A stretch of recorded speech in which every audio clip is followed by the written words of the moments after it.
एकत्र आलेलो पाणी फाउंडेशन एक महत्वाचं आपण आपलं गाव निवड केलेली आहे. त्याच्यात काही गट निवड केलेली नाही. आपण पाणी फाउंडेशनचं वर्षभर काम करणार आहे आणि काम असं करणार आहे. आता आपण तिथं मंदिरात बसून आपण त्या दिवशी हे केलं की मग आपल्या गावात 50 लाख रुपये आले पाहिजे, बरोबर. आपण तसं हे केलं की मग जे महाराष्ट्र सगळ्यात पहिलं बक्षीस बक्षिसाचं बाजूला केलं तरी हे नैसर्गिक शेतीमध्ये आपल्या फॅमिलीसाठी फार चांगली गोष्ट आहे. पण आपण बक्षिसाचं याने जरी केलं तर महाराष्ट्रात जे पहिलं बक्षीस आहे 50 लाख रुपये ते आपल्या गावात आलं पाहिजे. या हिशोबाने आपण प्रयत्न करू. विभागात जिल्ह्यात नंतरच्या गोष्टी आहेत तर त्या हिशोबाने आपल्याला नैसर्गिक शेती पण त्याच्यामध्ये टप्पा आहे. पण ते करत असताना आपल्याला साहेबांनी सांगितलं की सेंद्रिय कर्ब हा फार महत्वाचा आहे. सेंद्रिय कर्ब पाहण्यासाठी आपल्याला माती नमुना घेणं महत्वाचं आहे. मी तुमचा जो प्रश्न विचारून घेतला होता तो आपल्याला वैयक्तिक खर्च करावा लागणार आहे. तो 8 दिवसामध्ये KVK घातखेडचे जे आहे ते करून देणार आहे. पण त्याचा फायदा तुम्हाला तुमचा 21 तारखेला मीटिंग ते बी विषय काढणार आहे. कारण की हा प्रश्न सगळीकडे आहे. माती नमुना व्यवस्थित आपण आज तुम्ही शेतामध्ये काय काय टाकता?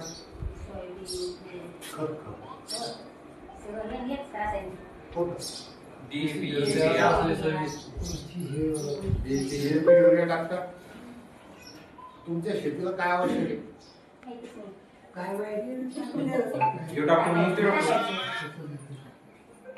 शेजाऱ्याला 2 बॅग टाकल्यात आपण 3 टाकतो, बरोबर आहे. आपल्या भागात काय आवश्यक आहे? आपल्या जमिनीला वैयक्तिक काय आवश्यक आहे? आता आपल्याला जर काही आवश्यकता लागली शरीराला आपल्या, आपण काय करतो? दवाखान्यात जातो, बॉडी चेकअप करतो. कोण करेल की बॉडी चेकअप?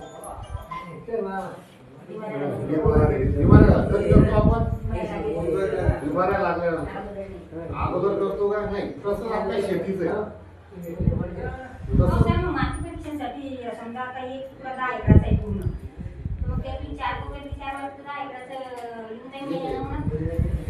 एका माती नमुन्यामध्ये आपण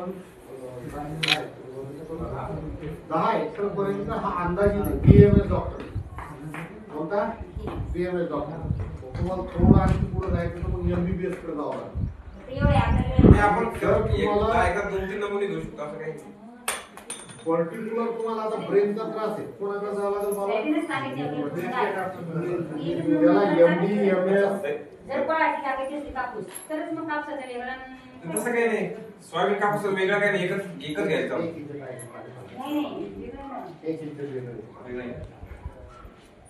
ब्रेनच्या याला जायचं असेल खूप जावं लागेल.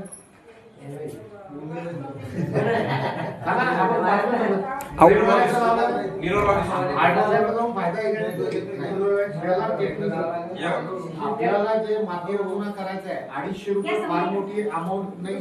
समोर थोडं समोर सारखं पाठवलं. थोडं समोर सारखं 10 मिनिटं द्या तुम्ही. बोलू नका. काही गोष्टी आहे ना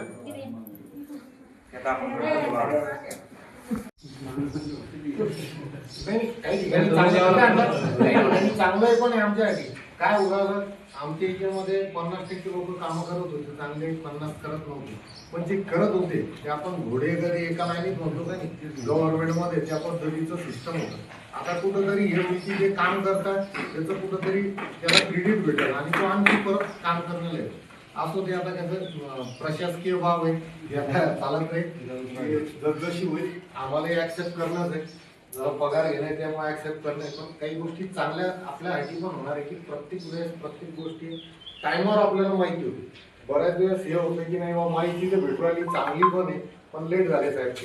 मला 1 वर्ष डोक्यात राहत माणसाचे नाही. त्याच्यामुळं असो पहिला विषय आपण एक कपाशीचा जो काढला, एक चांगली कार्यशाळा आहे. आपल्या भागामध्ये उद्योग मोठ्या प्रमाणात नव्हता, आता सुरू झाला. दगडवाडी फाट्यावर बहुतेक यांचा जो शेतताई महाले पाटलाचा त्यांनी जो प्रोजेक्ट आणलेला आहे फार मोठा प्रोजेक्ट आहे. म्हणजे अजून आम्हाला पण एंट्री भेटली नाही तिथं आतमध्ये. तिथं आत जर जायचं असलं तर एंट्री लागते, परमिशन लागते, सगळं लागतं. तिथं आपल्या शेतामधल्या कापसावर कशी प्रक्रिया होती आणि कसा मार्केटमध्ये जातो आणि कसा मार्केटला भाव भेटतो. म्हणजे 9,000चा कापूस तिथं 20,000 गटात कसं जातं, तर ती प्रक्रिया त्याच्यामध्ये आहे आतमध्ये गेल्यावर. आता मी पण नाही पाहिलं, मी फक्त समजा माझ्या कॉलेज लाईफमध्ये 1-2 जिनिंग पाहिल्या होत्या, काही इथे आता जळवराच्या जिनिंग पाहिल्या तेवढ्या, पण एवढी हायटेक जिनिंग मी पण अजून पाहिले नाही. कारण की हे हायटेक जिनिंग सगळं मुंबईपर्यंत होतं. आता महाले साहेबांनी इथं आणलं, हे केलं, एक चांगली संधी आहे.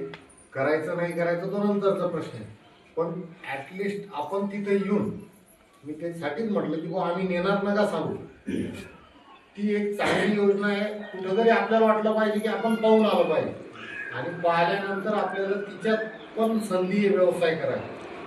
ती कशी की आपण आतापर्यंत कापूस विकतो, कापूस काही प्रक्रिया करून कोणी विकतं का? आपल्या गावात विकतं कोणी? किंवा सरकी अलग करतो, दूध अलग करतो, असं काही. ती इंडस्ट्री मोठ्या प्रमाणात आहे. ती तुम्हाला बेल पण तयार करून दिली गावात. जसं मी सोयाबीनचं झालं तर ग्रेडिंग करून जरी दिलं, तर असा एक छोटा प्रकल्प जरी आपण 5, 10, 20 लाखाचा आपल्या गावात टाकला की कापूस आणायचं फक्त सरकी बाजूला करायची. नुसतं त्या जो रुई येते त्याचं गठाण करायचं आणि ते गठाण तिथं द्यायचं. आज आपल्याला मार्केटिंगसाठी स्कोप आहे. आतापर्यंत आपल्याला काहीच नव्हतं, जिनिंगला दिल्याशिवाय पर्याय नव्हता. पण आता ती कंपनी कशा पद्धतीने काम करायची फॅक्टरी, तर आपल्याला तिथे ते मार्गदर्शन मिळणं आहे. जवळपास 1,500 लोकांचं नियोजन तिथं 2-3 तालुक्यामध्ये फक्त नियोजन सांगितलं केंद्राच्या जळगावच्या आणि काही चिखलीतला भाग. तिथं सर्व व्यवस्था आहे, जेवणाची व्यवस्था आहे. फक्त येणे जाण्याचं ते शेतकरी आपलं झाली का पाटील की चोचली का? 1 घंटा झाले तुम्हाला 2दा आवाज दिले. सगळ्यांनी हात वर केला की बुवा कपाशी पेरतो.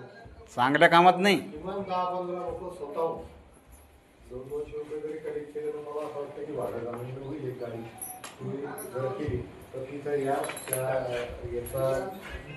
कार्यक्रम दिवसभर फक्त दिवस काढा. एक म्हणजे असं नको की बुवा 10 कामं घेऊन आलो तिथं साहेबांना म्हटलं तोडला आपण निघायचं असं करू नका.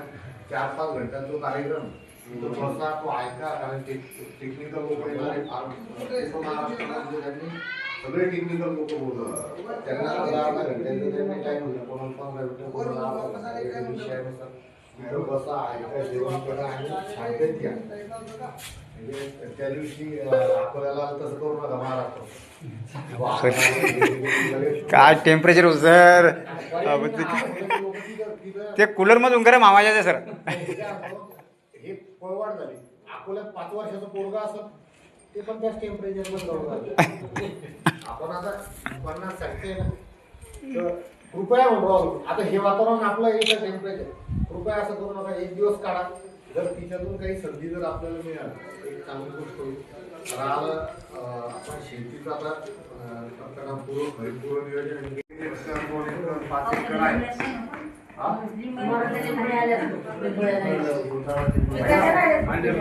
आल्या नाही, काही लिंब सुटले. 5 किलो याच्याकडे 2 एकर 3 एकर शेत आहे. त्यांनी किमान 5 किलो यांच्याकडे जास्त आहे म्हणजे 10 किलो 20 किलो लिंबोळ आहे. स्वतः सावलीत बसल्या जमा करा. पहिला फवारा लिंबोळी आयकाचा आपण करू, त्याचा डेमो आपण घेऊ. 5 किलो मध्ये आपल्याला 2 ते 3 एकर फवारल्या जातं. 3 एकराला पहिल्या फवाराचा खर्च किती सांगा अंदाजे? 2,000 रुपये. 2,000 रुपये येत नाही.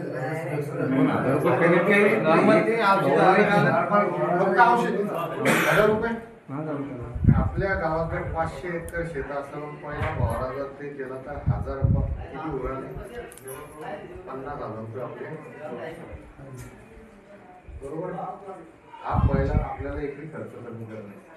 नंतर तरल खत तुम्हाला आता ते तुम्ही आता व्हिडिओ पाहिले ना, तरल खतचे तिथे ताडसिंगी वगैरे आहे. त्याच्यामध्ये आपल्याला नैसर्गिक शेतीमध्ये तरल खत म्हणून एक आहे. तरल खतमध्ये आपल्याला लिंबाचा पाला, रुईचा पाला, सीताफळाचा पाला, दशपर्णी आपण जे म्हणतो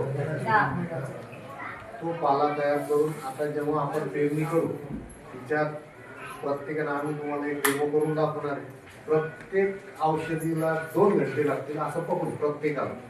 पण 2 घंट्यामध्ये आपलं 50 लिटर औषध आपल्याच घरी तयार होतं, ज्याच्यामध्ये बुरशीनाशक, कीटकनाशक आणि टॉनिक तिन्ही गुणधर्म एक असतात. आता हे 3 गुणधर्म कसे एक असतात? आपण जो लिंबाचा पाला वापरतो त्याच्यात काय असतं? कडूपणा, ॲझार्डिक ऍक्टिंग घटक असतो, तिच्यात कडूपणा असतो, तो कीटकनाशकाचं काम करतो. रुईचा पाला, कोण पाहिली रुई? कोणत्या गावात भेटते? इथं जातीचे आहेत. मला वाटलं कुठं तुमच्या रुईचा पाला, रुईचं पान तोडल्यावर काय निघतं? निघतो पांढरा, ते बुरशीनाशक असतं. काय असतं? बुरशीनाशक. रुईचा पाला, सीताफळाचा पाला, बकऱ्या खाता का? लिंबाचा पाला, रुईचा पाला खाते. रुईचा पाला आयच्याच खातात. वाळल्यावर हिरवा नाही. म्हणजे तुम्हाला जेव्हा आपण डेमो घेऊ तेव्हा मी तुम्हाला ते पर्टिक्युलर सगळं सांगेल किंवा कशामध्ये कोणते गुणधर्म असतात, ते कसे पाण्यात उतरतात. पण हे तिन्ही गुणधर्म, कीटकनाशक, बुरशीनाशक आणि टॉनिक सुद्धा, हे तिन्ही गुणधर्म त्याच्यामध्ये उतरतात. आपल्याला फक्त